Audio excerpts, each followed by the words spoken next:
If you've been thinking about getting serious with your money, like actually serious, now's the time. The Motley Fool is offering new members 50% off their iconic stock recommendation service, Stock Advisor.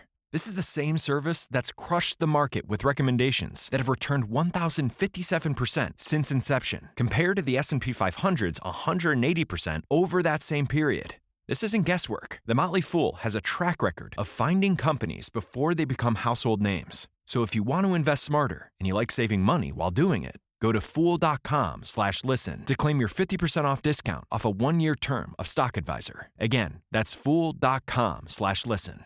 Returns of 1,057% are from the Motley Fool's product Stock Advisor and measured against S&P 500 returns of 180% as of July 10th, 2025. Past performance is not an indicator of future results. All investing involves a risk of loss. Individual investment results may vary. Bugs crashing your pack's party? Whether they've got paws or sneakers, your pack deserves a home that's protected from pests. That's where Wondercide comes in. Plant-powered protection made with steam-distilled natural essential oils that actually work. It kills and repels fleas, ticks, mosquitoes, and ants without questionable ingredients or overpowering smells. Safe to use around kids and pets when used as directed. Lab-proven to work fast. And proudly made in the USA. We offer sprays for pets, people, homes, and yards. Plus, spot-on treatments, collars, and even shampoos. Whatever your pack needs, we've got it covered. Founded by a pet parent looking for a better way to protect her dog Luna, Wondercide's now protected over 21 million lives and counting. You might have even seen us on Shark Tank. Go to Wondercide.com and use code WONDER20 for 20% off your first order. That's WONDER20 at Wondercide.com. Wondercide. Protect your pack with plant-powered Wondercide today.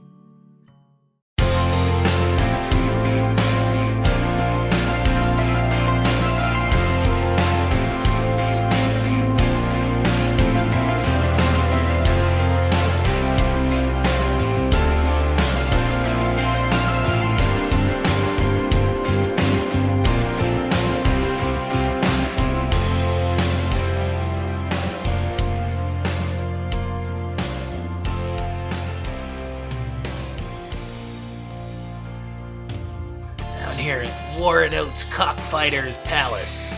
I'm taking a vow of silence inspired by this movie until this episode comes out. God, what a wild concept. Here, let's cast Warren Oates in this movie, but you don't get to talk. Hold on 1 second, guys. I gotta reopen Audacity. I'm gonna leave this part in. This is what happens behind the scenes during the making of podcasting, ladies and gentlemen. He's revealing our secrets. It's like podcasting secrets revealed. Something is not working here. Yeah, this would be riveting. Just being like the intro to the podcast is just Mark struggling because his computer fucking hates him, Cullen playing guitar, and me sitting here. I think when I unplugged my headset, it jacked it up. Wigged it out. It's not working. The Ballad of the Cockfighter. Ooh, ew, ew. Where's the Ballad of the Cockfighter? Like, why was that not a thing? It can be. Right? I mean, Roger Corman probably just didn't want to pay. Right? Yeah, that's kind of what it feels like. Do we get to talk about the movie now? Hey, everybody, it's the Kulturecast. Mark Begley's here, joined by Cullen Gallagher of Pulp Serenade. Mark Begley of the Wake Up Heavy podcast, programmed this entire month because he loves Ed Begley Jr. movies, but doesn't know what movies he's actually in for more than 1 minute. I mean, he's in this movie more than he was in the last one. Yes. And he also gets to say, "You killed Little Joe! You killed Little Joe!" He's so good in this. Oh my God. That fucking hair, man. I'm pretty sure this is the most amount of screen time he gets in the 4 movies. I'm having a little bit harder time remembering Hardcore, but if my memory is right, I know it was wrong about one thing I mentioned last time. If it's right on his screen presence, it's literally like a cameo. Blink and you'll miss it. And having watched Citizens Band just a couple weeks ago, he definitely has. That's kind of in between this and the Disney movie. Sure. But this is definitely the most out of the 4. So yeah, on this episode of the Kulturecast, we're talking about Cockfighter. What you are about to see is illegal in 47 states. Black chicken. I'll take 25 to 30. I'll take it. You're on. I'll lay 25 to 30. 25 to 30 on the red. I'll lay 30 to 20. 25 to 30 there. Anybody got it? Oh, you got it. 50 to 30. On the black. I got the black crystal. You want to know something, boy? I am the finest trainer and conditioner in the whole world. All right, let's go. Cockfighting, the dirtiest sport in the world. Get ready. Be it. And I watched your face. No pity, no love, nothing. Oh, wow. Hey, listen, Mr. Mansfield, I'm sorry. You know, I didn't bring no cash with me. I was so sure I was going to win and everything. But listen, I got some money at home. I got a lot of it. I'm going to bring it back as soon as I get home. Come on!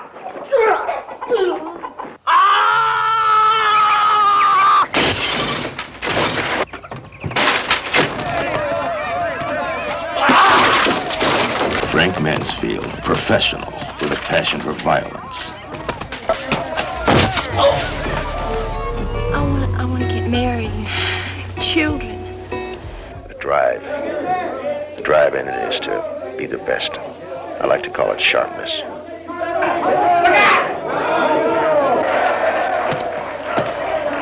Not since the hustler has the violent underbelly of the gambling world been so nakedly exposed. What kind of a man risks everything in America's most controversial blood sport? The kind who will do anything to win. It's the desire to win. I'm not going to wait for you forever. Winning is the name of the game. Stick up. Hands over your heads. Anybody who moves gets a head blasted off. Blam! And he knocks off the young rooster. And he says, damn it, that's the third faggot rooster I had this week. I got the finest 5-pound chicken alive, Jack. Right here in my hands, the very finest. I think that bird has more of a heart than you ever will have.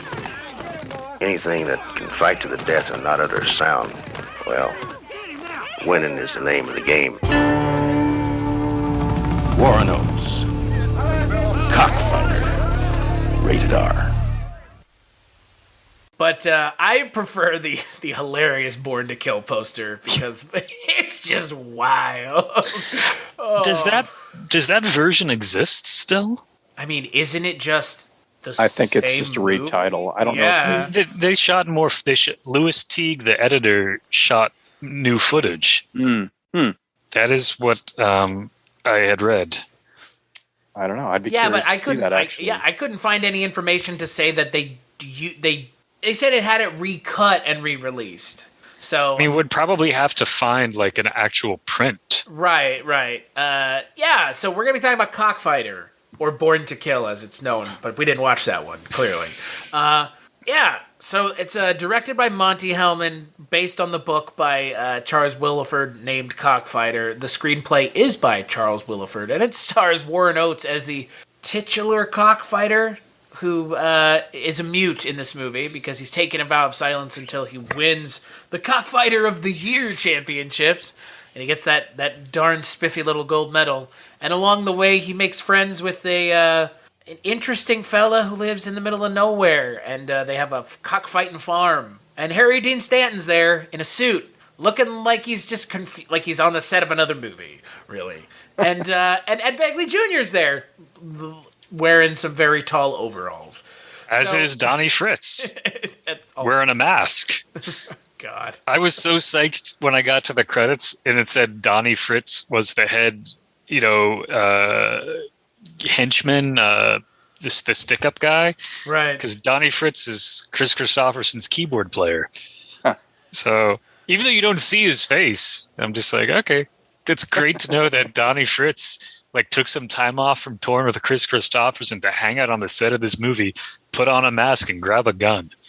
And so as Cullen kind of mentioned, this movie is it's kind of seedy, and there's a lot of weird kind of 70s stuff is going on in this movie. Is the only way I would put it. So Mr. Begley, as this is Begley on Begley month, or Begleyuary, whatever the hell we're calling it. Why did you pick Cockfighter? Because you did have other Ed Begley movies to pick. A ton of Ed Begley movies to pick from. I picked Cockfighter because this is just about tied for my favorite new watch of last year. It's tied with a film called Rancho Deluxe, which I couldn't stop talking about all last year after I saw it. It's so good. I watched this 2 days after Monte Hellman passed away, and it's a name that I have known for years, mainly because of Two-Lane Blacktop and its kind of cult status. And Cockfighter was one that I had looked for a while, and when I say looked for, I generally mean streaming, because I'm cheap and we already pay for a bunch of streaming services, and I can't buy every movie sight unseen that I'd like to see. So it was never streaming anywhere. I went to look for some of his other films, just assuming that this still wouldn't be streaming. And I think when I was looking at the shooting, Cockfighter came up as a suggestion, and it was playing everywhere at the time. And Prime, Epix, Screen Picks, Tubi. I mean, it was literally on like 10 different services. If you've been thinking about getting serious with your money, like actually serious, now's the time. The Motley Fool is offering new members 50% off their iconic stock recommendation service, Stock Advisor. This is the same service that's crushed the market with recommendations that have returned 1,057% since inception, compared to the S&P 500's 180% over that same period. This isn't guesswork. The Motley Fool has a track record of finding companies before they become household names. So if you want to invest smarter and you like saving money while doing it, go to fool.com/listen to claim your 50% off discount off a 1-year term of Stock Advisor. Again, that's fool.com/listen.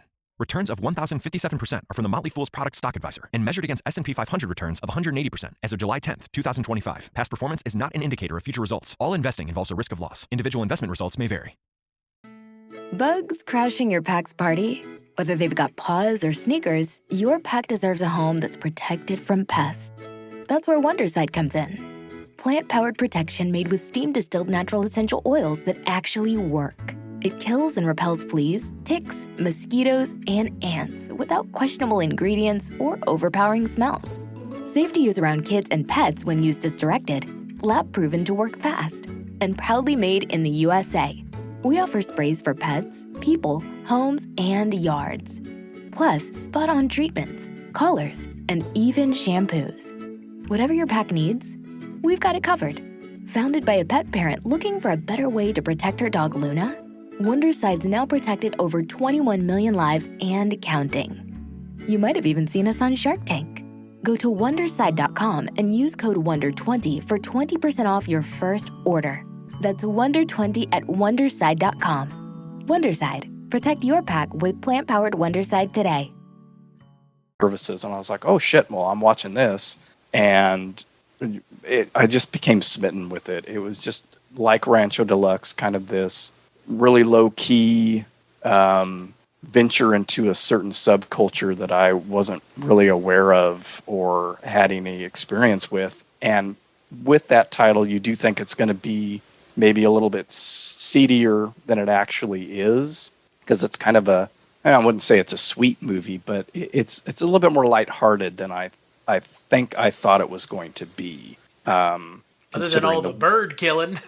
Considering the world that it exists in, you know. Yeah, and a caveat, if you don't want to see chickens get killed, do not watch this movie. Yes. Yes. That is a kind of a big caveat with this movie. I'm not sure how you could watch it without... I don't know. It's weird. It's a weird position to be in with this movie, in a way, because, like, I really enjoyed it. But I'm curious, Colin, what's your take on this movie before I have mine? I mean, I like the movie. I've been wanting to see it for years, and what stopped me was, I wanted to read the book, which I did for this podcast because I love Willeford. And Mark, if you're looking for more seediness, read the book. Willeford made the main character a lot more likable and charming.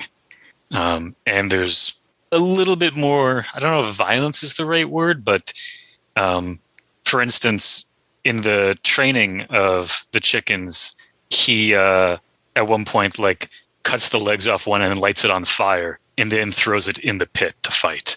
So wow, that does not happen in the movie. Boy, I can say with absolute certainty, I'm glad it did not.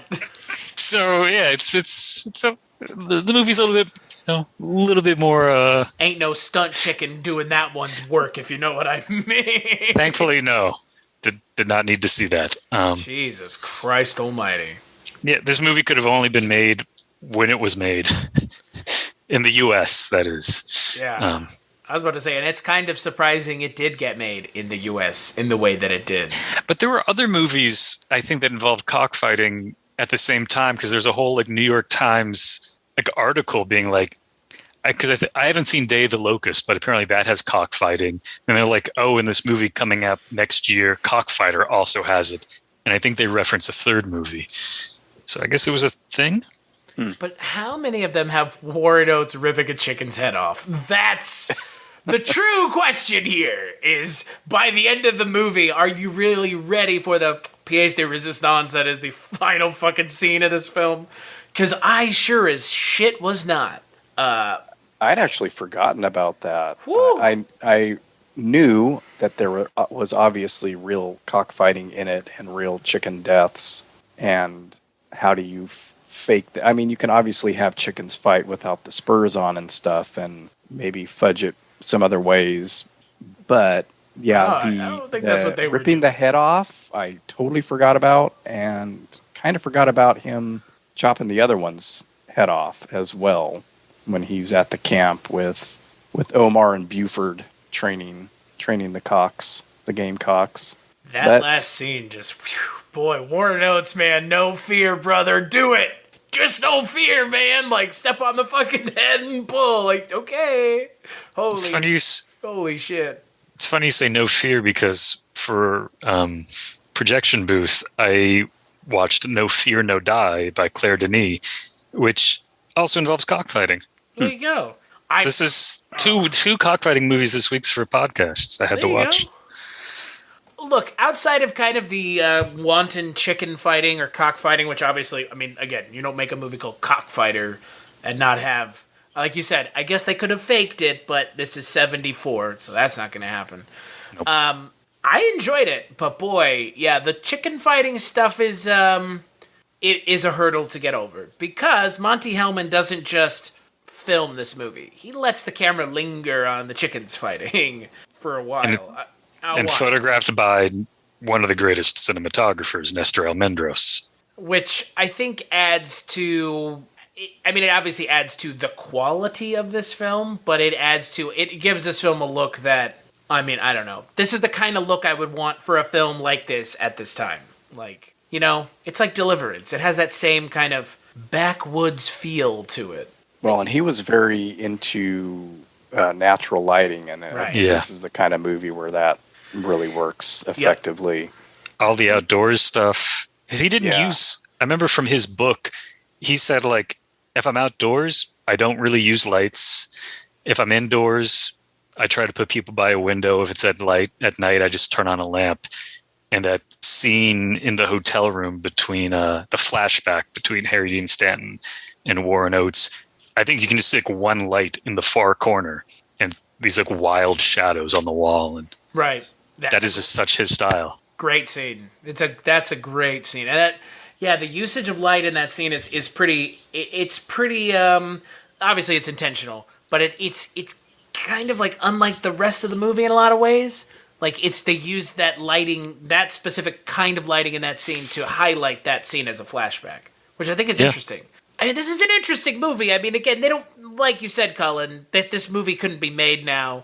And this isn't, I mean, the movie's creation is interesting in and of itself. Like, to be on the set for this movie, to be able to sit and, like, just listen to the people talking, and, like, it must have just been wild. If any publisher is listening, please bring Willeford's Cockfighter Journal back into print. I think the cheapest copy is a few $100s online. We ain't got those kind of pockets over here for that. Come on, why didn't you supply us all with a copy of that? Oh my God. I was going to read the book, actually, Colin, because you mentioned you were going to get it, and I had it in my Amazon cart for a while, kind of forgot, and then I went back and it was gone from there, and I looked around and tried to find it at a local library, and then just ended up forgetting again, and then realizing, oh wait, now it's too late. I don't think I can get this done. This book has had a weird, troubled history, because it was a few years ago, it was brought back into print along with Willeford's, oh my God, it's something about a street. There was a street, I'm forgetting the title, but they brought it back into print, and it's gone again. You know, it had been brought back into print like in the 90s, then quickly went out of print. In the 80s, it had been in and out of print. And because it came out in 62 in paperback, and a few days after it came out, the publisher got killed in a car accident, and all the copies basically had to be remaindered. And then it was 10 years before it came out again in 72. And I think Willeford rewrote parts of the book, and that's the version that the movie is based off of.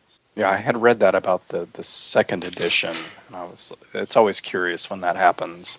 I really want to track down the first edition, even though, according to Don Herron, Willeford's biographer, the second version is far superior.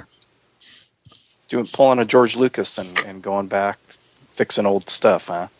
I mean, I think just judging by Don Herron's book, like a lot of Willeford's manuscripts, especially in the beginning part of his career, got edited by the publishers. They would throw in sex scenes or demand something, and so. Well, we do get a sex scene in this movie. Kind of, sort of, halfway sex scene. This. I think the thing that I like about it, and it could be about something else. The fact that it's about cockfighting gives it a certain edge and allure, and maybe, this is kind of it's lurid, underground and lurid. But I love these Odyssey type tales where the hero is going on this mission. If you've been thinking about getting serious with your money, like actually serious, now's the time. The Motley Fool is offering new members 50% off their iconic stock recommendation service, Stock Advisor.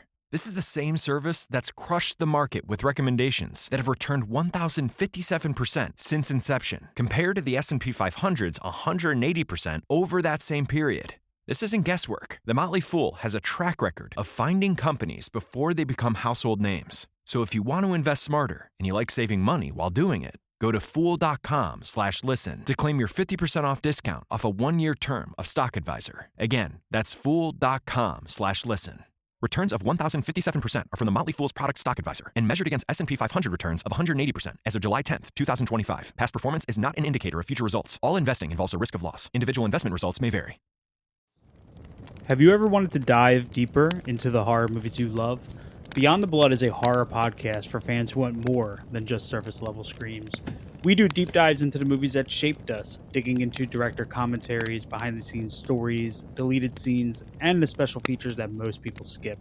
Each episode is a love letter to the genre. We break down how these films were made, the creative risks that paid off or didn't, and the lasting impact they've had on the genre as a whole. From 70s slashers to modern nightmares, we celebrate the craft, chaos, and characters that keep us coming back. If you're the kind of fan who rewatches movies with the commentary on, or you simply grew up in the video store horror aisle, the Beyond the Blood podcast was made for you. New episodes every single week. Subscribe, and let's dig deep. Welcome to the Beyond the Blood podcast. And everything else is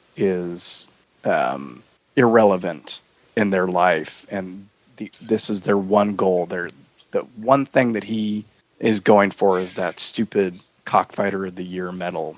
Everything else be damned.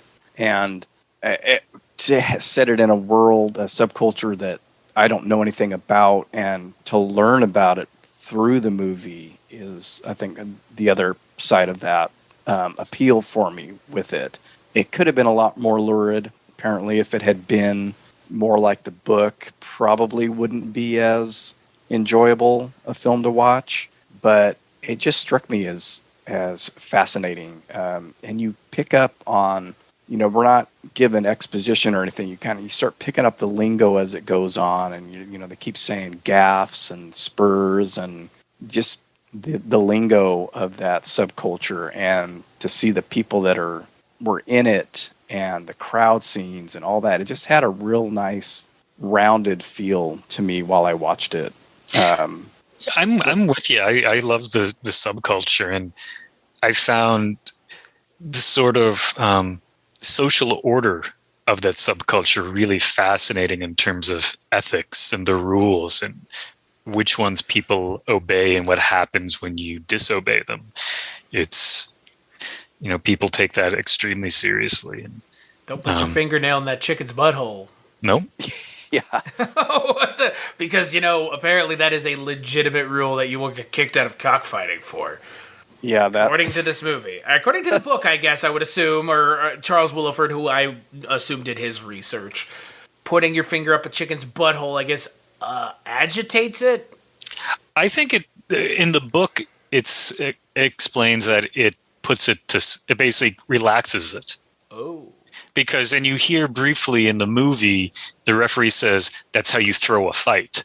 So if you wanted your bird to, suddenly just like go get a little too relaxed. Yeah. With the wonderful Steve Railsback in that, who has a great turn, just about as good a turn as Ed Begley Jr. does in this, and the little bit of time that they're given. Right? I love that sketchy motherfucker in that. He's so great. Hey, I got this bird here, man. Like, get the fuck away from me. Oh, wait. You owe me I don't have my $20. money. Yeah. I have it back at home. No, you don't. Yeah, and then you get the shifty motherfucker Ed Begley Jr. with their linoleum fighting floor. Oh, my God. Jesus H. Christ. Tom Peoples and Little Joe. You know that they're fighting on linoleum, and that's the gimmick, right? No, I didn't. Here's this wax so that your bird can fight better on the linoleum. Yeah. Honest to God, great. Though, like, what's funny, though, is wouldn't you, as Warren Oates, as this, like, cockfighting, like, know-it-all, when you got there, wouldn't you be like, I'm not fighting my bird on this linoleum? But he knew, because he had been told ahead of time, like, sure, this is going to be a scam. So he's like, I'm going to show them a lesson. I'm going to beat them at their own game. He has a strange sense of honor. And I kind of get the feeling that before he took this vow of silence, well, it's like what Harry Dean Stanton says, you got two problems. You drink too much and you talk too much. Right. You kind of get the feeling that he was a total piece of shit. Just, nothing worked well in his life. He didn't have any money. It was just like he was a walking mess. And somehow this sort of vow of silence has given him the opportunity to find a little bit of integrity and honor. And I don't want to say he's become a good person, but I think in some ways he's maybe a little better of a person at the end than he was at the beginning. He's like that Hemingway quote, always do sober what you said you'd do drunk. That will teach you to keep your mouth shut. Like, that's that. Like, he's that, like, he just you see it in that flashback scene where he causes his bird to get just destroyed by Harry Dean Stanton's bird. Even Buford says, like, yeah, before he took the vow of silence, he was an insufferable boss who was always telling me shit to do. Now that he doesn't talk, he just does what he has to do and leaves me alone. It's great. Yeah. Like, he seems like a better person to be around. The great James Earl Jones's dad there. Yeah. I remember, I don't know that I saw his name in the credits when I watched it, but I was like, man, that guy's a spitting image of James Earl Jones. And then when the credits at the end rolled by, I'm like, well, that cannot be a coincidence. Right. Yeah, the face, the voice, the eyes, very strong resemblance. It's interesting, and I don't know if they touch upon this in the book, Colin, but when he goes back home, when he gets out of the bus and looks up at the water tower, apparently the town, I don't know if the town is named Mansfield or if it's just a business advertisement or something, but apparently it seems like his family was a big deal in his hometown. And he probably was a spoiled kid who squandered everything. And, he owns that house. Not a great house, but he owns the house outright. He's, to me, it seems like this became his thing and that was it, and screw everybody else. And, that opening dialogue or monologue says, I tried flying gave up on that. I can't remember what the other thing is that he, tries his hand at, gets bored with that. This is the only thing you can't beat. And it just, cockfighting has, to use a pun, sunk its claws into him. And like I said earlier, everything else be damned. But I love that path that he makes to the tournament. And that's sort of that hero's journey, that Odyssey, where he's got to go do this fight in a hotel room, go, to this little tournament here, go back home, confront people from his past, and who apparently he hasn't seen in either 2 years or 6 months. His sister, I believe, says, I haven't heard from you in like 2 years. And his girlfriend hasn't seen him in 6 months. And he might be a better person not talking. I think it might mainly be appearances, though. He's not as big of an asshole because he can't express it verbally.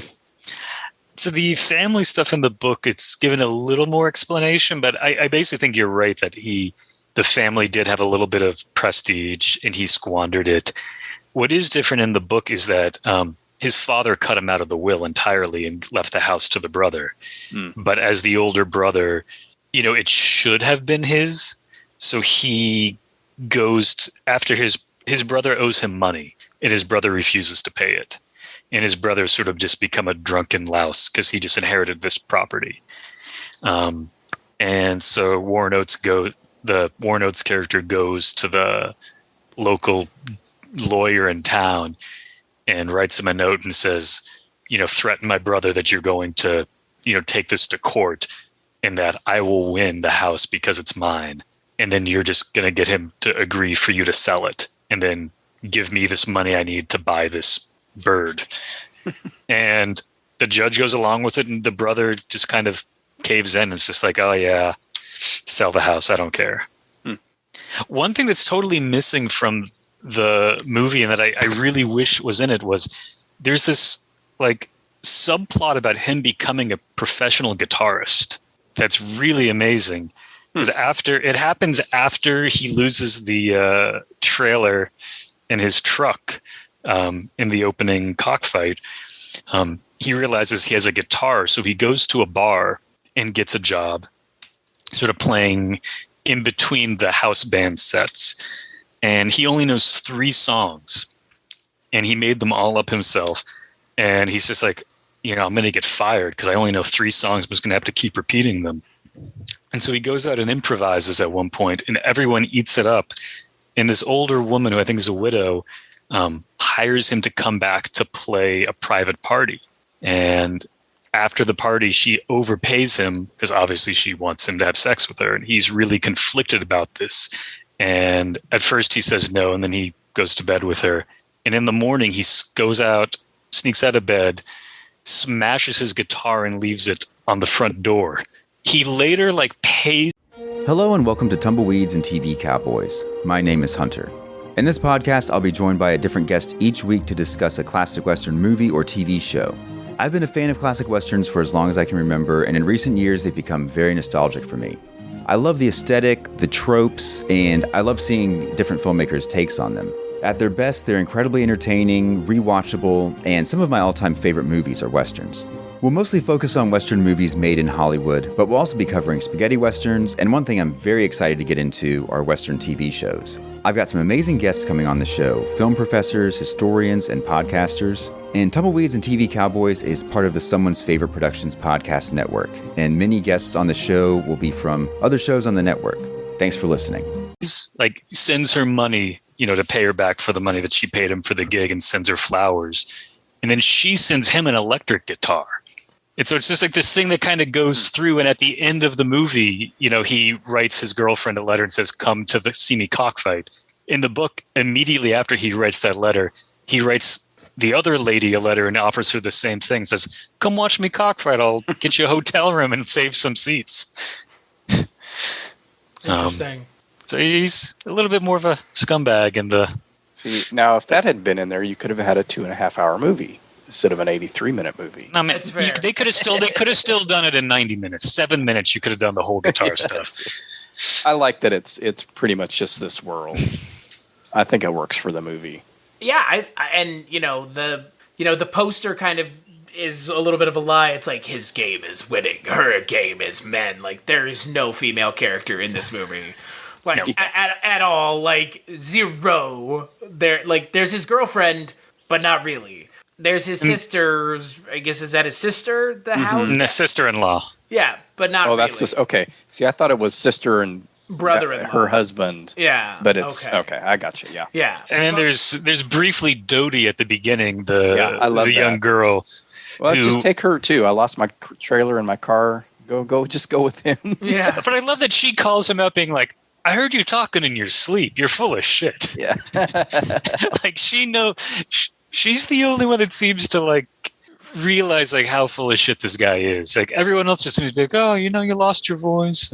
But it's just, I find it funny. The poster is like, there's no female character of note. But no. Well, it's funny because like you would think that the cockfighting would be the sell here. Like for me, it's the sell. Like that's why you watch this movie. It's because it's Warren Oates in a movie called Cockfighter. For fuck's sake, like you're watching it for the thing that's kind of like the seedy. Feels a little dirty. It feels a little, feels a little like you shouldn't be watching it, right? Like in a little way because you've been told like, oh, they're keeping the animals safe on set. Nobody's doing anything, and then you watch a movie like this, and it's like. PETA ain't nowhere around or whatever, whoever protects the animals now on shoots in Hollywood. But they're not, this is not this. Yeah. I mean, Mark, you were right. It is like very much, it's a hero's journey. It's something kind of like spiritual almost for this character. It's just it's like, this is I'm choosing my destiny and I'm going to make this happen. Yeah. There's like a reverence given to the cockfighting.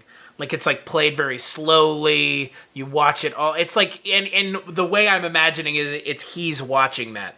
Like that's his view of it, and that's the way he sees it. It's like his obsession. I mean, it's his obsession, obviously. Yeah. The question is at the end of the movie, when he wins the medal, does he move on to something else now that he's conquered this, or does he, and that's right.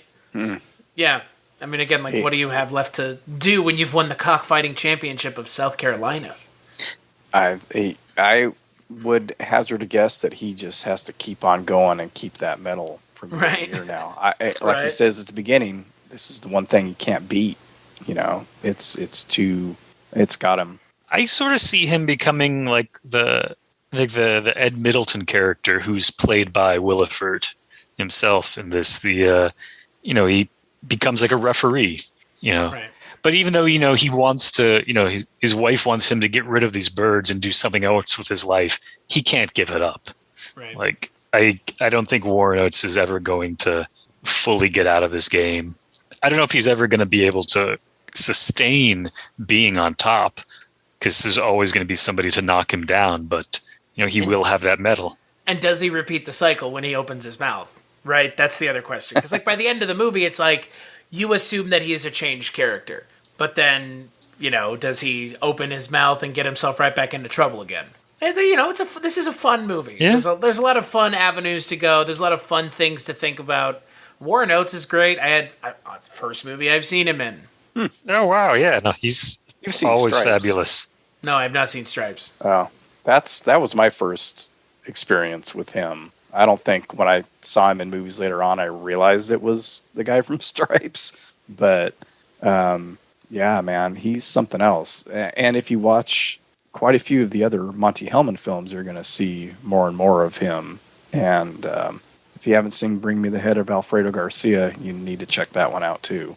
Yeah, Wild Bunch. Yeah, I mean, he's one of those guys kind of like Dennis Hopper or Jack Nicholson who was in a bunch of those 60s Westerns when they were really young. And right. I was about to say that I love watching the 60s TV Westerns, and especially in the episodes directed by Peck and Pa, Warren Oates is bound to pop up.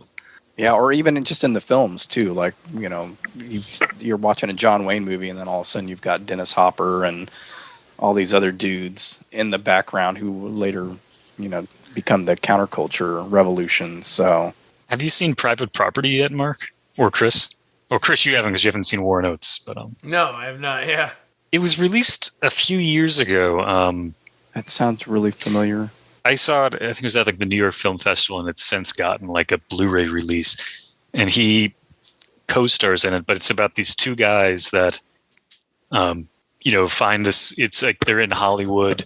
They see this woman, that's sort of like left alone in this house, and they sort of pretend to be gardeners in order to like make their way into this house and sort of get into her good graces, and they're just trying to seduce her. Yes, I think it was on TCM a while back, but I don't know if I watched it. Maybe I did. I'll have to look at my Letterboxd list later on. It sounds really familiar though. And it's really good. It's disturbing, very low budget sleaze noir, but very well made.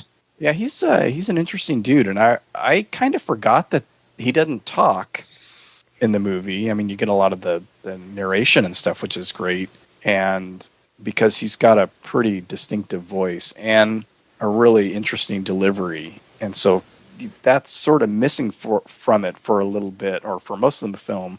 But then you just get these odd when people are telling him jokes. There's a couple of times in the movie his girlfriend tells him a joke and Omar tells him a joke, and he does that real exaggerated clap on his leg.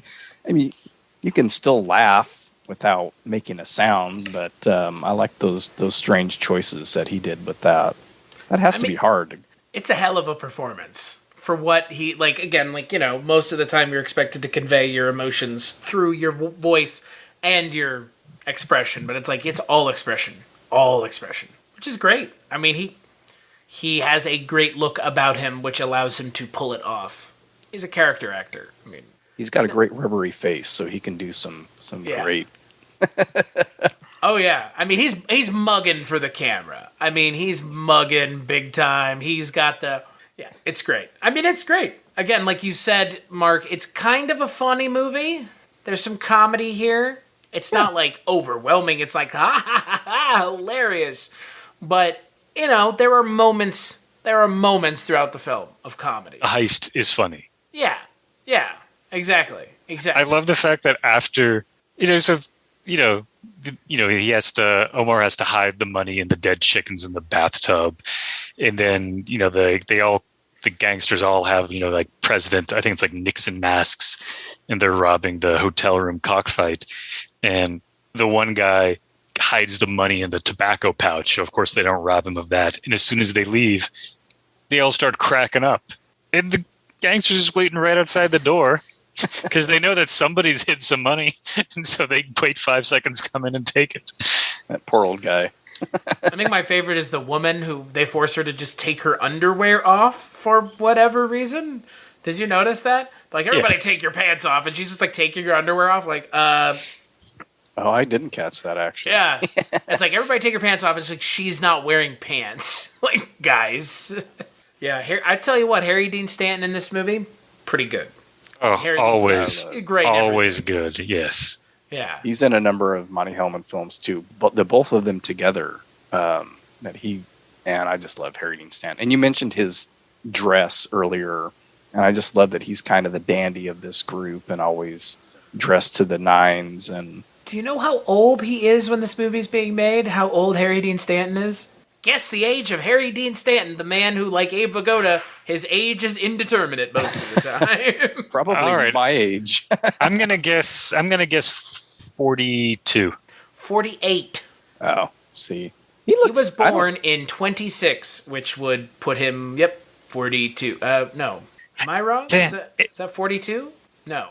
Well, if the movie's 74, so... Warren Oates was born in 28, and he was 46 when this came out. I did the math on that because he was born in 26, so he was 48.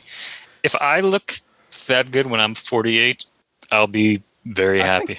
I think they both look pretty their good. age or a little bit younger. It's not like Joe Flynn and Now You See Him, Now You Don't, where he's roughly the same age as them, but looks like he's 60. Right. That's fair. Yeah, no, I mean, I just love Harry Dean Stanton because, like, he legitimately is an actor who's, like, age I can never tell. Like, it's always just, he's Harry Dean Stanton. Like, the age of the character is whatever, really. Like, it's Harry Dean Stanton doing the role. He's just so good in this. He's so good in general. Yeah, he's so good all the time. Yeah, just like he's Ride the Whirlwind. He's great. Yeah, that's Alien, another one that's really good. Repo Man. I mean, Jesus Christ. I don't know. He's just wild at heart. Last Temptation of Christ. Good God.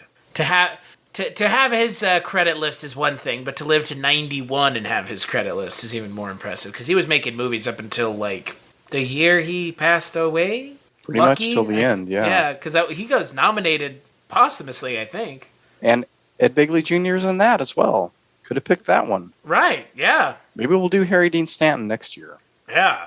That could be an entire year's worth of movies. It just could be Harry Dean Stanton year.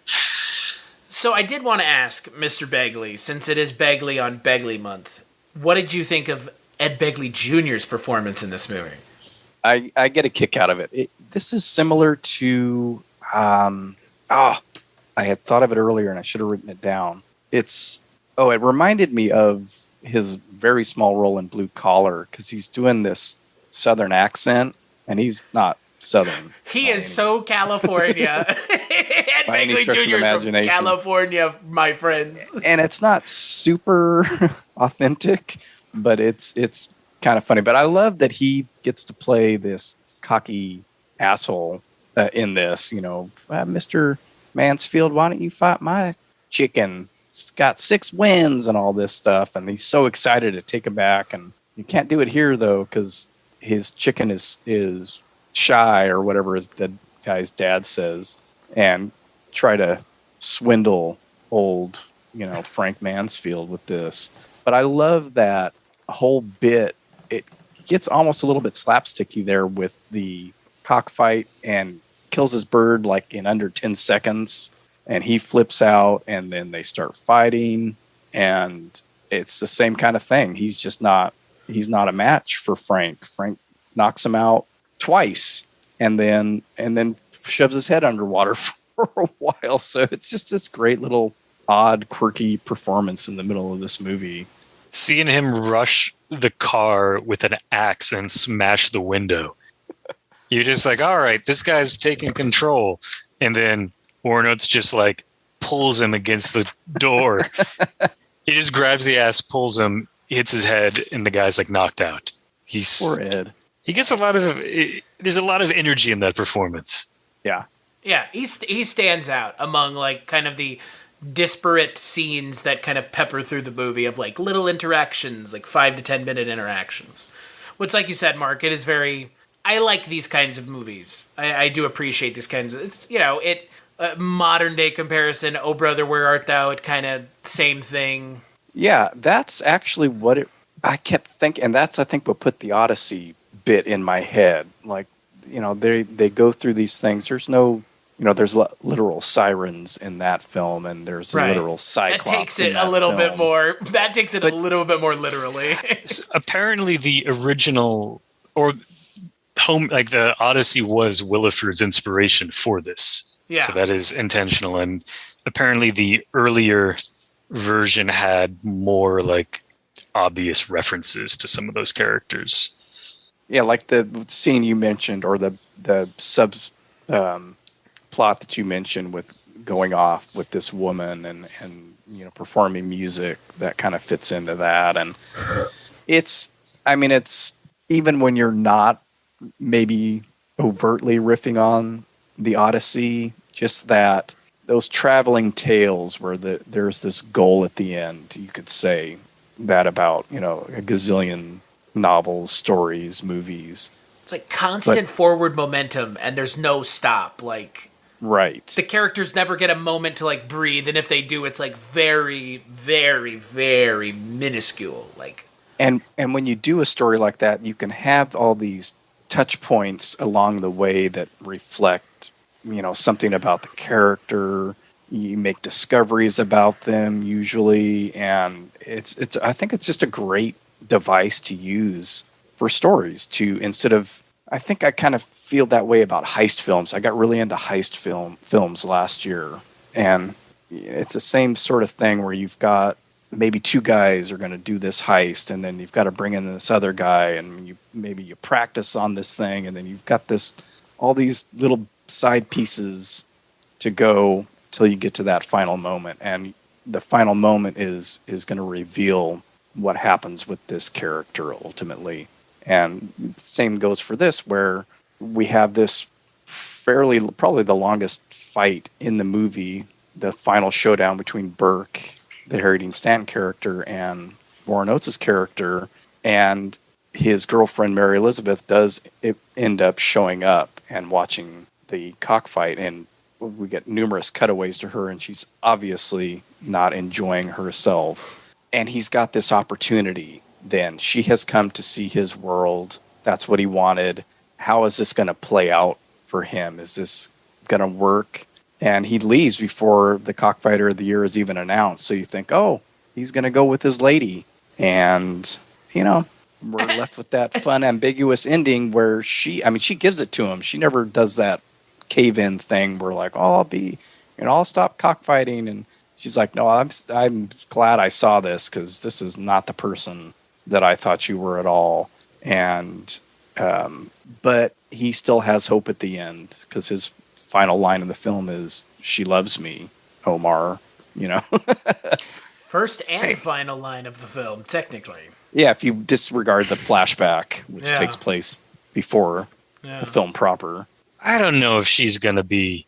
If your fiance gives you like a severed chicken's head, like I don't know. He's a better reader. She takes it. Yeah, she takes it. She leaves with it. I don't know. That is a really good point. That is a very good point. Here's my heart.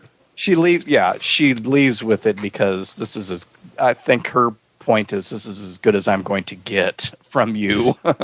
So yeah, I don't see them getting to. I'm not saying I see them getting together. Tears the head off of his prize chicken and gives it to her. Like it's his prize chicken.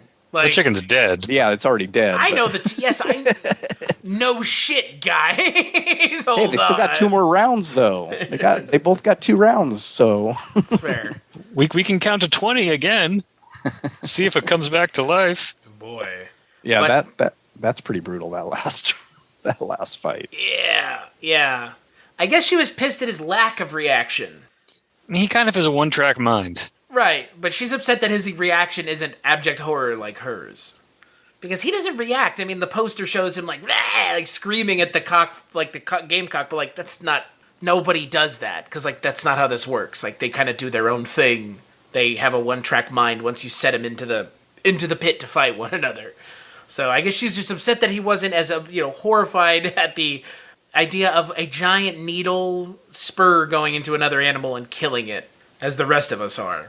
It's pretty brutal stuff. Because Chris knows that I show a lot of stuff to my daughter, and I was checking where I could watch it over the weekend, and I said, yeah, you're not going to want to watch this one with me. I was about to ask, did you show this one to your daughter? There's actual animal deaths. She's pretty, she would not have been up for that at all, and I wouldn't show it to her. And what's strange is we hear about something like Cannibal Holocaust, but why is this not mentioned? In this angry diatribe on the internet of these movies have actual animal murders, so we shouldn't be why is this not in there? Holy shit. I'm not saying it should be, but I'm what is the double standard? Because this is a good movie and Cannibal Holocaust could be viewed as just exploitation, because this is exploitative. This is more exploitative in a lot of ways than Cannibal Holocaust is. At least in the animal death, it's being filmed for quote unquote entertainment value here. I don't know. I think it's a different world. I think it's a different. The animal deaths in kind of Cannibal Holocaust bother us. They wouldn't necessarily bother other cultures where they're killing this giant tortoise, and I've not seen it. I've only heard about it, and they're going to eat it. That's not what this is for. Roosters are kind of pointless in the chicken world, from my understanding. You can't really eat them. The only thing they're good for is making other chickens. You can eat them, but you have to braise or stew it for hours and hours and hours. They're gamey. Right. And they touch on that a little bit in the movie. But I think even at the time this was filmed, it was still legal in Florida. It was probably legal in other states prior to that, but it wasn't something that was just banned outright in the whole United States.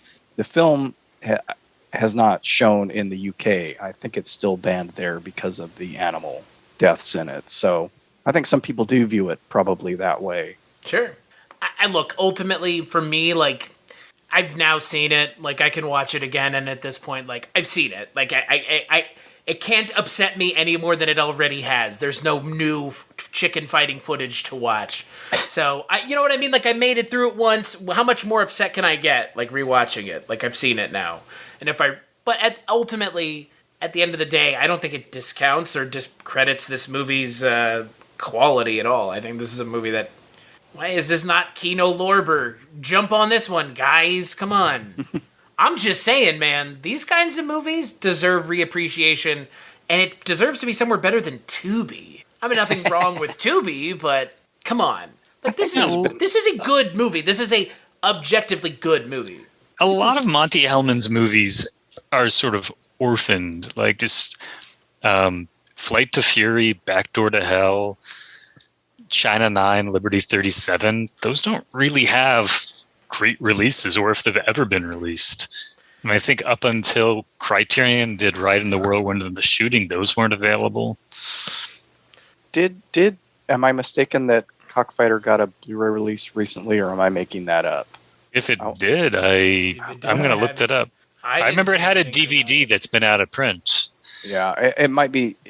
What I might be thinking about is in discussing this with Mike, I know that he has an episode planned for this, and it kind of revolves around that project that Kayla Janice is working on. So that might be what I'm thinking of. Yeah, there's no Blu-ray out over here yet. It looks like there was one in Japan from 2013. Yeah. And like you said, a lot of his films kind of get, so many people, like even myself, as I mentioned at the beginning, Two Lane Blacktop was sort of the only thing I really knew his name from. I'd seen bits and pieces of some of his other movies over the years, just catching them. Like, I know I've seen part of The Shooting on TCM before, and I love that he did an entry in the Silent Night, Deadly Night franchise, which I still haven't watched. But, he had an odd, one of those odd careers. I'm checking, and it looks like... looks wild. Yeah, I haven't seen that one either. All the ones that I did watch were really interesting. Flight to Fury, great early Jack Nicholson, crime, heist kind of film. That's a good one. The Shooting is amazing. Ride in the Whirlwind was good too. Both those make a good double feature. I watched Backdoor to Hell is worth tracking down. And I haven't seen China 9, Liberty 30. Is that it? Are those the numbers? China 9? Yes, Liberty 37. That's another one I want to watch too. It's terrific, but the problem I ran into with that is the only copies I could find were pan and scan. And it really did not help the movie at all. It really hurt it. Here's something about... so for this movie, it looks like it is back in print from on DVD for $10 on Amazon. Did y'all watch the open matte or the widescreen version? I watched the widescreen version. What about you, Chris? The widescreen as well. So I did both. I kind of think I liked the open matte a little better. And it felt like the compositions were meant to have a little bit of room on top. Like watching the widescreen, like things were cut off at the head all the time. Sure. And one of the reasons I didn't watch this for so long is I kept trying to find some sort of confirmation, like an interview with Monte Hellman where he would say, no, we always intended it to be widescreen, or no, the open matte is correct. And they're good. They're both good. They're both watchable. But I think I personally prefer the open matte. I watched a couple of minutes of the open the full frame version, and I kind of got the opposite feeling. I was like, there's too much headspace. But interesting. But in certain scenes in that widescreen version, it did seem oddly matted and like real close to the head. And then you can think, well, was that a choice, or is this just bad cropping? There's a really weird shot at the beginning of the movie when Harry Dean Stanton and Warren Oates are talking by the trailer, and it's a profile of Warren Oates, and Harry Dean Stanton kind of comes around the side, and he's standing there and kind of cocks his fingers on his hips, and it's just like his crotch is just like middle frame, front and center. And I thought, okay, is this deliberate? Like, this, talk about cockfighting. And is this deliberate, or is this because it's presented widescreen, 1.85 to 1, and would seeing that scene, and I guess I could have gone back and checked, it wouldn't have gotten his head, but it would have been, It's still weird. It still stands out as just like, this is his crotch is in the center of this frame. And to me that seems purposeful. Like, here we go. It's literal cockfighting and it's figurative cockfighting with these guys. With natural lighting too. Yeah, with natural lighting. Natural lighting on the cock. All the cocks with the natural lighting. I kind of like the fact that like this rivalry between the two of them is so like sorry, I can't speak English today. It's kind of like they're not screaming, they're not using profanity, they're not like gentlemanly. Punching. Yeah. But that's this is the South, bruh. This is the South. I mean, that's the whole fucking genteel shit. I mean, but the Ed Begley Jr. character is the opposite. Like, he's underhanded. He's not cultured. He's not. No, he's not. Well, he and Steve Railsback though both kind of approach it the same way, and they both get their comeuppance. And I think that is, very purposeful again. And it's always that kind of repartee between them and learning that language of that subculture, like I referenced earlier, where they're doing the betting and do you want odds and are you asking for odds, Frank, and who gets to pick the Spurs, coin toss, all that stuff. There's still some kind of it's like an old code that they're all following. And even though he does stuff like cutting the beak and maybe a few other tricks, and Willeford as Middleton mentions that to him, you're like, I know that old beak trick, but you just got to be careful with it. With anything that you're doing while cheating, like sticking your finger up but it might, And it doesn't work. The cheating with the beak, it backfires on him. Right, and that's what exactly. And then the other kid towards the end there, that Richie Tannenbaum guy that's in a lot of the different scenes with the long hair and the sweatband. He does something else, and I never quite caught what it is that he pushes. He's pushing the bird rather than letting the bird go. Okay. Right. And it's like, I mean, in the world of cockfighting, cheating don't prosper. And that's kind of the point of the movie for me. Like, this world that you think is just going to be, you've seen probably cockfighting in other movies, and it's just like this sweaty, gross mess where no one has any honor at all. And this is the opposite of that. And they've really mainly follow the rules that have been set up for this subculture. Yeah, it's, I don't know how much of it is romanticized, because again, there is a heavy dose of romanticization of this, I would think. But at the same time, like, you go tell me out down there in the South, they ain't doing no cockfighting in one of them old plantation homes. Like, that shit, that was happening. Like, the rich enjoy this kind of thing just as much as the local folks who are using their own personal roosters. So, it's that interplay. And I personally wish there was more of it in the movie. Like, you see it a little bit with, them getting robbed, because it's like, oh, they're in like a hotel room fighting the birds, which is like fucking insanity in and of itself. What do we do with the dead birds? Throw them in the bathtub. Like, okay. But I wish there was a little bit more of that interplay, because that's interesting, because like they do make a point, like you said, Mark, of like, there's honor here, there were rules here. Is it animals fighting with giant like daggers on their claws or needles on their claws? Sure, but there is a sense of like a code, honor.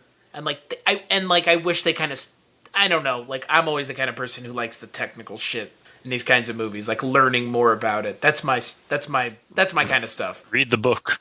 Okay, so that's all the book is. Right, I'm sure. This sort of stuff. I'm sure. It's great. I love the book. I love the movie. But I would highly recommend diving into the book. It's a quick read. I figured that, and I'm kind of bummed that I didn't. I let time kind of slip by me. What are we talking, like 200-300 pages type thing, or less than that? Oh, far less.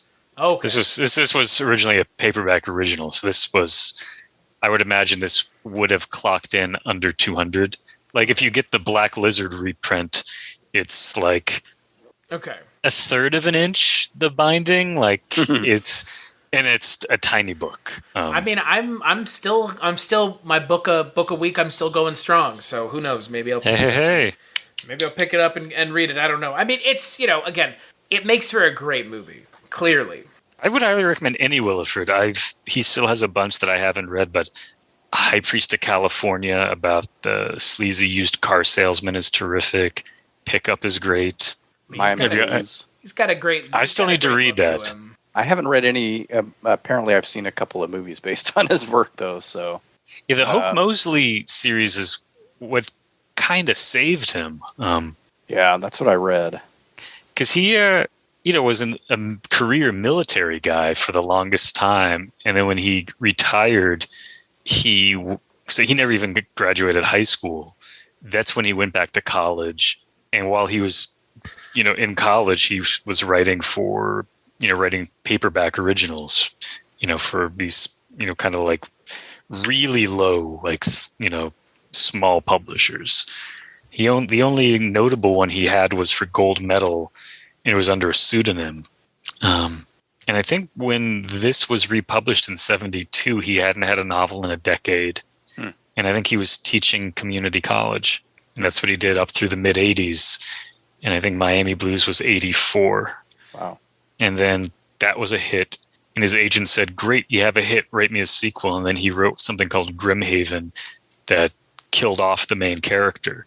And his agent was like, fuck you. we're going to make some money off this character. And then made him write, there's like 5 books in the series. So clearly that didn't happen. Well, he's got a little bit of Frank Mansfield in him, sabotage yourself. But he doesn't. He's a fine, good actor too. Yeah, he's great in that part. Yeah, I dig him. It's a smart little role to have. Kind of insert yourself into your own story. It's cute. I like it. As the ref, who's the sensible one and knows all the rules and regulations. And I think he's a good role model for Frank, because he's someone that has managed to stay in this world and make a career of it. Yeah. I agree that, like you said earlier, that's the path that Frank's headed down. If he can stay focused. I'm trying to imagine what the sequel would be, and be very different because he's talking all of a sudden. Man just needs to take a vow of silence for his lifetime. I think it's going to go bad when he starts talking again. Well, in that brief scene where he does talk, he is definitely a bigger asshole than in the, other 82 minutes of the film. Yeah, that's fair. That's fair. So, Mr. Cullen Gallagher, would you skip it or watch it on Cockfighter? I would watch it. I mean, with the caveat that we've all said, like, be aware what the content is. And if you're okay with watching it, then I would say watch it. If you're not comfortable with it, then there's a lot of other great Monte Hellman movies, a lot of other great Ed Begley Jr. movies that don't have, the death of, chickens on screen. So, it's weird. Every other Ed Begley Jr. movie has chickens being killed on screen. It was just this weird thing, all these movies he was in with chickens being killed. What about you, Mr. Mark Begley? I would definitely watch it again and recommend it with that same caveat. And I actually hadn't watched this since that first watch. I felt like I had, but I was checking my lists, and apparently I only watched it the one time. And I don't think it was because of the chicken fighting. I don't know, trying to squeeze in other movies I hadn't seen instead of just rewatching stuff that I fall in love with, which is sort of hard to do. But yeah, I mean, and like Cullen said, there's a lot of other great Monte Hellman films to get into, a lot of great Warren Oates films. I tried to mention a couple earlier, Harry Dean Stanton. Check out those old dudes. And Richard B. Schull. I didn't even mention him. He was great, and he seems like a really strange dude. Like he is one of those guys that pops up in all these weird movies. When Mike was doing his movie nights, Cullen, more regularly, like last year or the year before, even that guy showed up in like 2 or 3 different films that he showed, and I don't think it was by design. And one of the times, I don't remember which movie it was, I looked him up and remembered this really weird show that he was in back in this, I believe in either the late 70s or early 80s, called Holmes and Yo-Yo. Oh. It's him and this other, they're cops, but one of them is a robot. And he, it's just, and I saw that and I was like, oh my God, I think I watched this as a kid and had no recollection of it, never thought about it. Like, there's shows that I think about all the time, like Hardy Boys and all that kind of stuff that I watched as a kid. But I know I watched this show. I looked at a few clips on YouTube and I was like, oh my God, I watched this. You know, I think it ran for like a half a season or something. But it's a really weird concept. Wow. John Shuck, dude. What the fuck? You gotta throw it on your Plex. What the hell, man? Big obtuse, you know, just this big thing on his chest, and it makes beeps and boops and stuff. And I don't know how much you guys looked into Richard B. Shull, but apparently he like had his own railroad car that he would travel around the country in. That's amazing. Whoa. And he bought 40s clothing. He used that. This is according to John Shuck, his co-star on Holmes and Yo-Yo, said that he was a man who lived in the 40s, used pen and ink. How funny. Had his own railroad car, had a 1949 Chevy. I mean, he sounds like an interesting guy. And he was also an invested member of the Baker Street Irregulars. There's next, you know, he could be a month next year. I got so much to choose from if I get invited back. Oh, you're doing well so far. Just wait till we get to hardcore. Yeah, right. I think for me, this is a watch. I enjoyed this movie a lot. Again, like we said, there's this kind of caveat here. But again, it kind of is what it is. The subject, you're not going to watch this movie not like, oh, what's the subject material of this movie? Like, that is a good. Yeah, the title tells you. The title should be a dead giveaway, as they would say. So I don't know. That's where I'm coming from. I think it's a great movie. Otherwise, it makes me want to check out some more Warren Oates movies. And yeah, you know, if you can get over the chicken killing, which again, your mileage will vary with the chicken killing, I think it's a great movie. Totally worth checking out. You're muted. There's something going around Twitter, and it goes around all the time. Would this movie get made today? And this is one of those movies where you can really say, yeah, no, this movie ain't getting made today.